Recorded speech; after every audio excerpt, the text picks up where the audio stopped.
Rostros del pasado.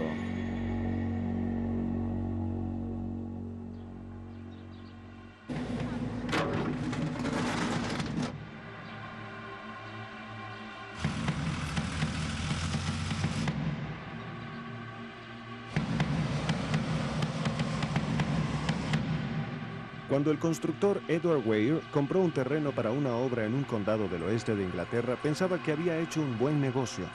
Pero debió paralizar la construcción de 6 casas de lujo cuando unos arqueólogos descubrieron un antiguo cementerio en el lugar.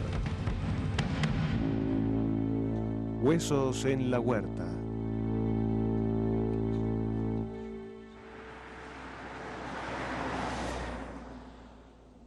This sounds like a really exciting site.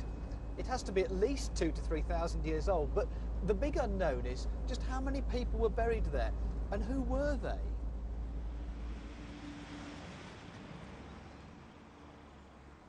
El hallazgo se encuentra en el centro de una antigua granja en la aldea de Bleedon, cerca de Weston-super-Mare. Los planificadores, antes de otorgarle el permiso al constructor, le exigieron hacer un estudio arqueológico. Por pura casualidad, en una de las primeras zanjas se halló un grupo circular de 6 raras fosas. 2 de ellas eran tumbas humanas. Andrew Young, el arqueólogo a cargo de la excavación, me mostró las tumbas, pero los huesos en la primera se encontraban muy mal preservados. At this stage, as you can see, there are a number of long bones, 2 parallel here and the end of a socket, a femur possibly, down in front of us, and it doesn't look as if it's a person who's laid in here as a body, does it? Or doesn't, articulated. no, it doesn't. I mean, the bits are all over the place. El entierro en la segunda fosa se veía muchísimo más prometedor, y las partes del cráneo y los huesos de las piernas que comenzaban a aparecer daban señales de que se trataba de un hombre. I suppose we're used to the idea of graves being elongated because we're used to people being buried laid out. This pit here, I suppose, is a more appropriate grave for somebody who's buried in this crouched position, a position that maybe has ideas of being asleep or a slightly submissive position, or maybe even reflects the way in which a baby lies in the fetal position. El hallazgo de las tumbas ha causado gran revuelo entre la gente del pueblo, y el arqueólogo del condado Vincent Rossett realiza muchas visitas guiadas. Right, what you can actually see here is the excavation of human remains of late Bronze Age date. That's probably about 1000 BC. They're very important because of their date. It's most unusual to find late Bronze Age skeletons. One of the important things about this is that they are human remains. We have to treat these people with dignity. They are our ancestors after all. They're not an archaeological feature in the same way as, say, a potsherd would be or a grain. They are actually dead people. And obviously we have to bear that in mind all the time. Las tumbas atraen mucho la atención de los medios. ¿Cómo pueden estar seguros Andy y Vince de que estas son de la edad del bronce de hace casi 3000 años? When we opened the trenches, we exposed a series of the pits, and some of them were looked at, partly excavated. And from those pits, we recovered chunks Andy of tiene pottery, la evidencia en su oficina, very similar to fragmentos this, or de this is an alfarería example de una de las of it. fosas. Well, we could only say late prehistoric because it's plain and it's black and it's horrible and it's clearly not Roman or later. We had to send it off to a specialist to get some definition on that. And what have they confirmed? And they've said that it's late Bronze Age, so let's say around about 1000 BC. Pieza por pieza, la tumba mejor conservada comienza a ver la luz del día. Cada parte del esqueleto ha de ser identificada cuidadosamente y puesta en una bolsa antes de ser llevada al especialista en huesos. Según los registros, la aldea de Bleydon data del período sajón, pero yo quería saber cómo era el paisaje en los tiempos de la Edad del Bronce. Jane Brain, nuestra ilustradora, es una experta en recrear el pasado, pero esta vez deberá basarse en el paisaje actual para trabajar y desde la torre de la iglesia se obtiene una vista estupenda.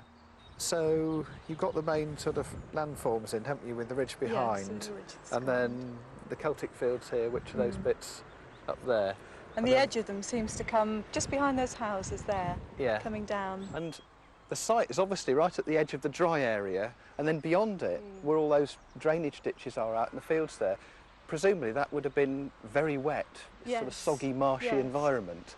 So it gives it a very enclosed, safe sense somehow, doesn't it? Yes, it does. Presumably that's why the medieval village is here as well. Yes. So we're going to have to add in the detail of the environment, I suppose, when we get the information, aren't we? From, yes, once we've got something to go on about, tree cover and so on. Right, Clearance. okay. Oh, that's great. Yes. It's a hot day up here. Oh, yeah.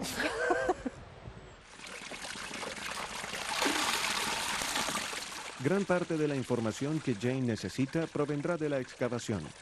Cada cubeta de tierra extraída se cierne minuciosamente. Así se revelan diminutas semillas carbonizadas, huesos de pescado y animales pequeños.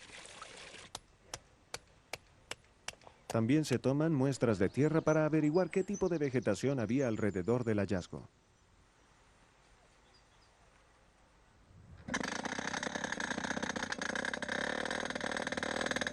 Y en parcelas con hierba de la aldea, se sacan muestras de los estratos del suelo para averiguar desde cuándo el área dejó de ser un pantano. Well, I hope I've got a good head for heights, because there's a treat today. I'm going up to have a look at the site from above.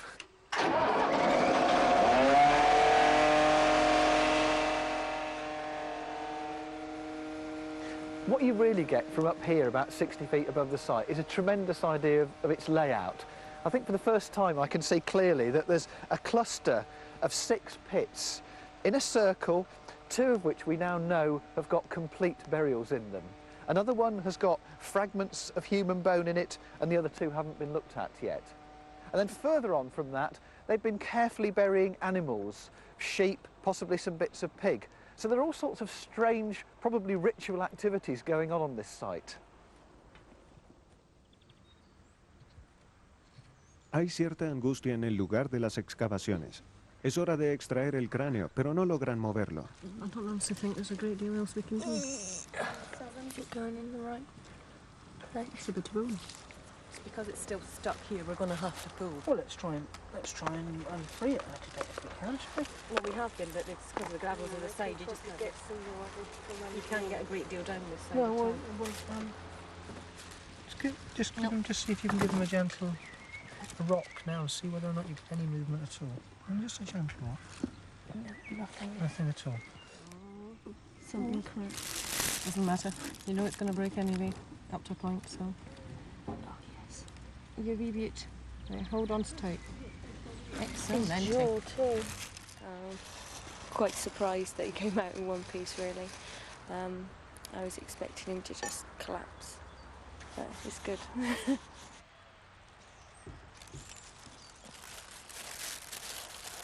Volví a ver al hombre de Blidon semanas después en el laboratorio en la English Heritage, en Londres, donde el especialista en huesos humanos Simon Mays lo había examinado. It seems like a long time since I've seen this person. Looks very different as well. I mean, I suppose it was the last time I saw the burial. It was all crouched. Oh no! What happened to the skull? I mean, the last time I saw that, it was in one piece. I mean, it was cracked a bit, but it's fallen to bits completely. Yeah, it was only really held together by the soil that it was in, and once it was cleaned up, the pieces all fell apart. Oh dear. Well, if we accept the fact that that's a bit of a disaster, I mean, what else have you been able to find out about the person? Well, first of all, it's a man. And how old was he? Well, it's the teeth that really tell us about that. This is a piece of his upper jaw, and you can see this molar here. The white enamel crown has been completely worn away, and that sort of thing is characteristic probably of a man, say, in his 50s when he died, something like that. Right. Varios abscesos graves muestran que el hombre tenía una pésima salud dental. Pero lo que realmente me sorprendió fue la forma de su mandíbula. The jaws of people sort of from the medieval period and before that are much more robust, much more strongly built than our jaws of modern people. Is that because they had harder stuff to chew? Exactly, yes. I mean, they've got a coarse diet, a diet that includes a lot of grit, whereas we sort of eat factory-made pap, so to speak, and, you know... So does this mean we're all becoming weak-jawed? Well, I think it does. Would our jaws look very different to that? I think they would. I mean, if we could bring this person to life, or any other person from the medieval period or earlier, they would look very lantern-jawed, I think, compared with us. What else can you tell, though? Como si los abscesos no hubiesen sido bastante, también parece que tenía una grave artritis. What we look at is the arthritis, really. I don't know whether you can see, but the light is catching that. Exactly. And normally that would be a dull surface. That shine is a sign of advanced arthritis. And does that mean one bone's rubbing on another? Exactly. And wearing it away? Exactly. Al final de mi reunión con Simon, yo ya comenzaba a tener una imagen del hombre de Blidon. Tenía 1,67 m de altura y era corpulento, pero sugería esa aguda artritis que vivió una vida muy dura. Sabemos que tenía 50 años al morir, pero ¿cuándo murió? Para averiguarlo, Simon pedirá que hagan una prueba de datación de carbono con hueso de una de las piernas. El descubrimiento de uno de los primeros habitantes de Blidon hizo preguntarme si en el pueblo aún viven algunos de sus descendientes. Para intentar responder la interrogante, reunimos al pueblo para conseguir voluntarios que participaran de un estudio genético. Todos debieron suministrar detalles de sus antepasados y donar una muestra de sangre para los análisis. Cuando comparemos el ADN de las muestras modernas con las extraídas del antiguo hueso del hombre de Blidon, quizá encontremos coincidencias. ¿Alguno de ellos cree tener parentesco con él? I don't really know. You don't, do you? You know, I suppose we've got to wait for you people to sort it out. I should be very surprised. There's a pretty good chance we are all interrelated one way or the other, isn't it? If there's just a couple of villages of hunter-gatherers and people wandering around here, interbreeding. Well, we probably are all related in the end, you and I. Las muestras de sangre serán enviadas a Erika Hagelbert en la Universidad de Cambridge. Ella es una especialista en comparar ADN de distintas poblaciones. Anthropologists are always rushing off to faraway places and trying to get DNA samples from people all over the world. We don't really know that much about the background of British people. And British people are a real mixture of Celtic and Anglo-Saxon and Viking, and relatively few studies have been done in British populations. So it's a real challenge to go to an English village and find out from scratch just how many DNA sequences will we detect among these villagers. Viajé desde Cambridge a la Universidad de Manchester para reunirme con Richard Neave, el especialista en reconstrucción facial. Ansiaba saber si él podría reconstruir el cráneo fragmentado. It's almost as though somebody just broken it into bits to give me hours of amusement putting it back together again. But all the indications are that it's going to be possible to put it back together again. En el transcurso de los 2 días siguientes, Richard reconstruyó el cráneo meticulosamente. Oh. Oh. Ah. It's part of the nasal bone. Oh, brilliant. My God. Now, are we lucky or what? Not a desperately prepossessing looking fellow. There's our lower jaw. Pretty wild, eh?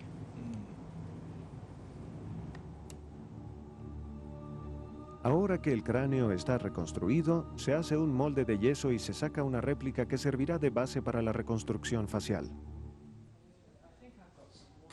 Caroline, la asistente de Richard, tiene que insertar más de 20 estacas en la réplica del cráneo. Cada una de estas indica la profundidad del tejido facial en cada punto.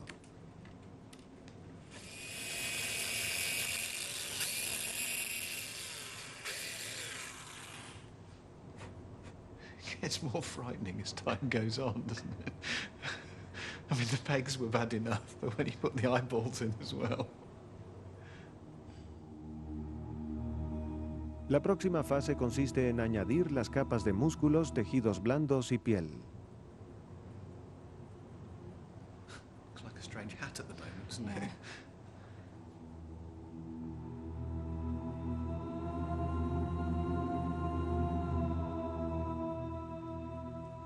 Durante mi ausencia en el lugar del hallazgo habían terminado de excavar la segunda tumba. Se trataba de una mujer de unos 35 años y la habían enterrado con un objeto realmente inesperado. It's typical, isn't it? The one day that we weren't on site, look what came up with one of the burials. I've got a feeling that this little object is going to change the whole way we think about the site.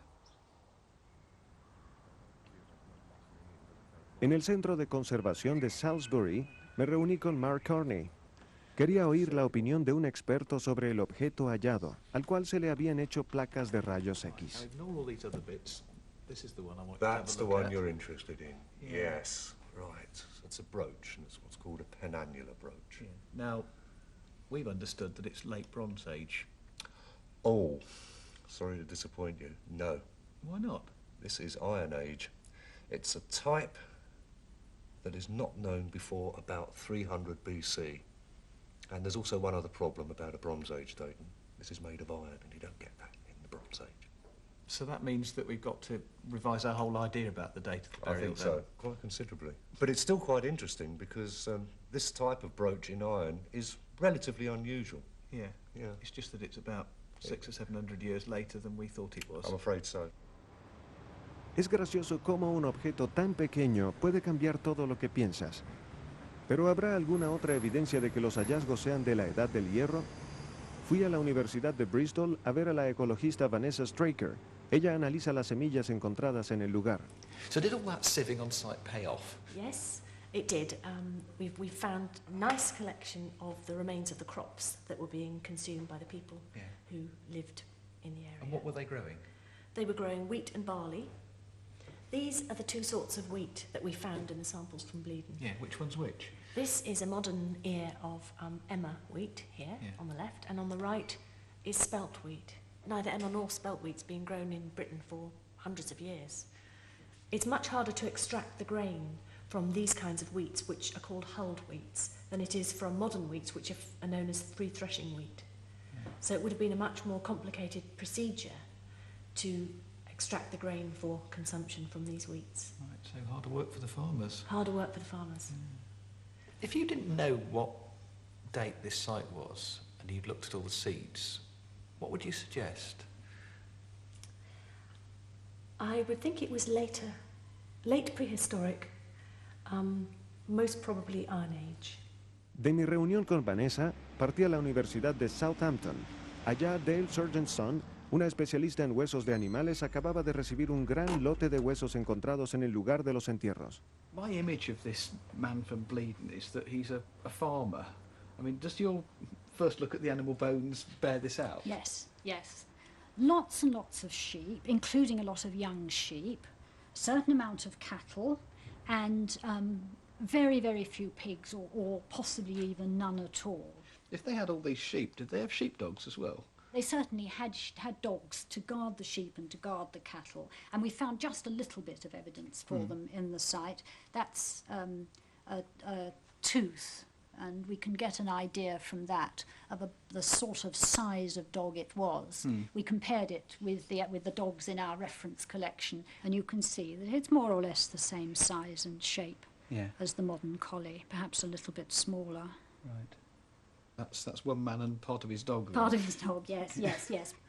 What else is there then? Well, there are some other animals. Again, not unexpectedly, there's evidence for horse from the Iron Age. But what is interesting is that the most obvious finds of horse are two skulls from two different pits.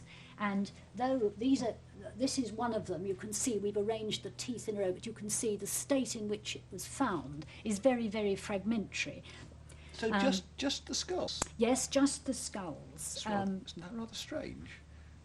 Well, the rest of the animal was eaten, just as the cows and the sheep were, because it was perfectly normal. People ate their horses in the Iron Age. Nothing was wasted. They ate every animal that died on the site.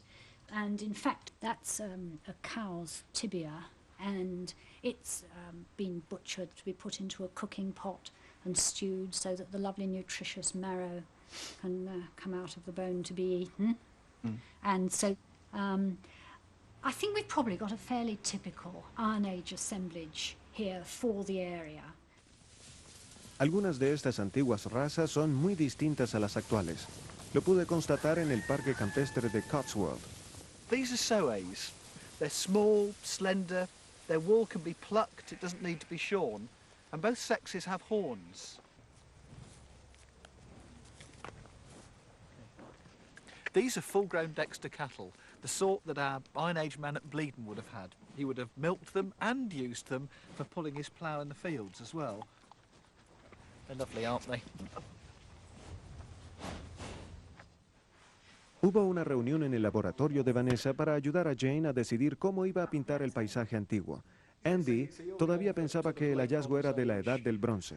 What you can say is that there's no Middle Bronze Age material on the site. You know, the cultural material, there's no later Iron Age material on the site, excluding the possibility of that. And you have to work from that starting point. Right. Yes. And then if... Well, I mean, this is interesting because, I mean... Well, I didn't know that this iron brooch had been found. Pero cada vez había más evidencias de que los restos eran más recientes. La datación de carbono lo aclararía todo. Depend on, I think, the carbon dates. Well, this is the drawing that I made on site, just to get a good sense of the landscape, of its topography and the feel of the place generally. Ya en su estudio, Jane procedió a incorporar las últimas evidencias arqueológicas a su paisaje. I made a much more detailed drawing. We've included an Iron Age settlement here, which is entirely conjectural, and we've no idea whether there was a settlement there or not. But it seems reasonable to suppose that people were living there and farming. This is going to be the final drawing, still in an unfinished state. I'm still a little undecided about what to do with the excavation site itself, how to make it seem special. At the moment we've just got little mounds showing where the burial pits were in the woods. We know now that, in fact, the whole area was much more wooded than was supposed initially. And so I brought the trees forwards and hopefully given a sense of the settlement being surrounded by trees, by quite dense woodland. And sort of species that you would find today in this kind of environment where it's really quite wet. Willows, I mean, the Somerset levels are covered with willows and a lot of alder growing, but also oak and a lot of ash. There's a lot of ash. We know from the faunal remains that these people had horses. There were 3 horse skulls found on site, and they would have been quite small ponies, something like an Exmoor pony and a dog. We know that people in the Iron Age had dogs. So a drawing like this is very much a coming together of a lot of different information.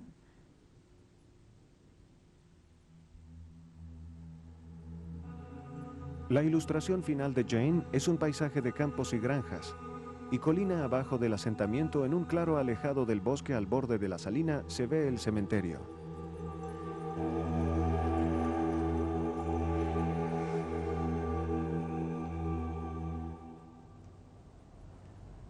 En Manchester, Richard le da los últimos toques al hombre de Bleedon. That's what they do in the barbers, isn't it? Just kind of fidgeting about.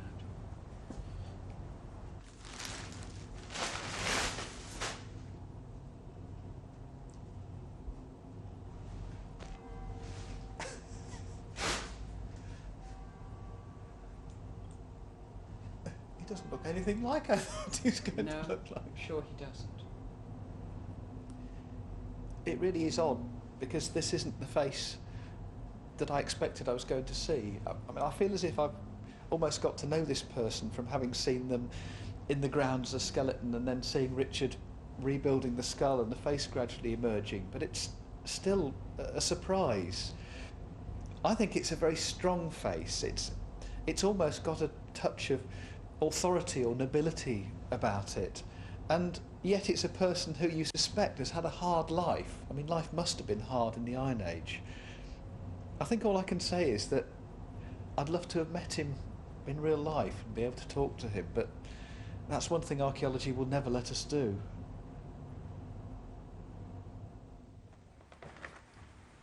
Right, meet Bleedon Man. Le llevé la réplica de la cabeza del hombre de Bleedon a Andy y a Vince. What do you reckon? Very striking, I think. Yeah. Pero me acababan de informar que el hombre tenía 2000 años y no 3000. Después de todo, era de la edad del hierro. So, if I said that the radiocarbon dates suggested about 100 BC, I'd be very disappointed. Oh, that's what they are. Oh. I'll put it down gently. Oh, really? Yeah. Well, then, there's somebody has to explain it. Yeah, I mean, you said that you were disappointed. Why disappointed? That's an interesting question. I think I'm disappointed primarily because the archaeological evidence that we gathered quite meticulously doesn't correlate with this instrumental data that we've got.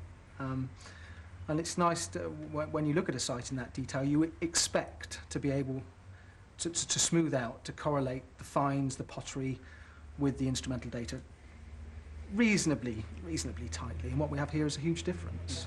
But that, I mean, the unpredictability is the very reason why Andrew and I actually do this. Now what we've got is a great challenge to explain how we fit all this together again. We've had one idea about what the site was like and what age it was. Now we've got some more complicating factors here with a later date. So fine, so we go back and we ask new questions from the data, and hopefully then we'll be able to come up with an explanation of where all this fits in. En Blidon, el sitio del hallazgo arqueológico ha desaparecido tristemente bajo las nuevas casas.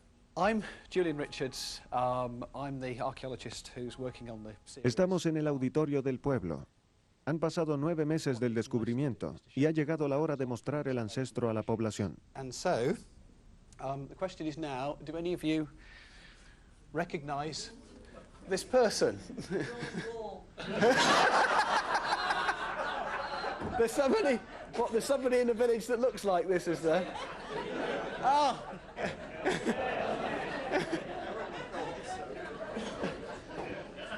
Well, that was quite interesting. That seemed to be a fairly unanimous decision. There was certainly a shout from several people as to who it might be. Actually, the profile might be a bit of a giveaway. La otra sorpresa fueron los resultados del estudio genético, y Erika estaba allí para explicárnoslo. Although we can say for sure that you're direct descendants from this man, it's quite clear that you do trace back to a common origin with this man, and I think that's very nice indeed. I think I'll be happy to answer. Entre los 48 donantes de sangre, Erika encontró 5 con secuencias de ADN que coincidían con las del hombre de Blidon. Pero ¿quiénes son ellos? I can tip the head down so I can see the head. Right, can you lean right in close together? That's it, really close. Come on, head as close as you possibly can. It's warm. Nos tomaron fotografías al final de la reunión y cada uno de los 5 descendientes del hombre de Blidon recibió un certificado especial para conmemorar la ocasión. Now you've seen him, now you've got your certificates. What do you think about being related to him? I'm not very keen on it. You're not? You're not? You think he looks a bit miserable? I don't. Do you? Horrible nose. Yeah. Let's have a look. Hang on, let's have a look. What do you reckon? I don't know. There's something there, I think. There is, isn't yeah. there?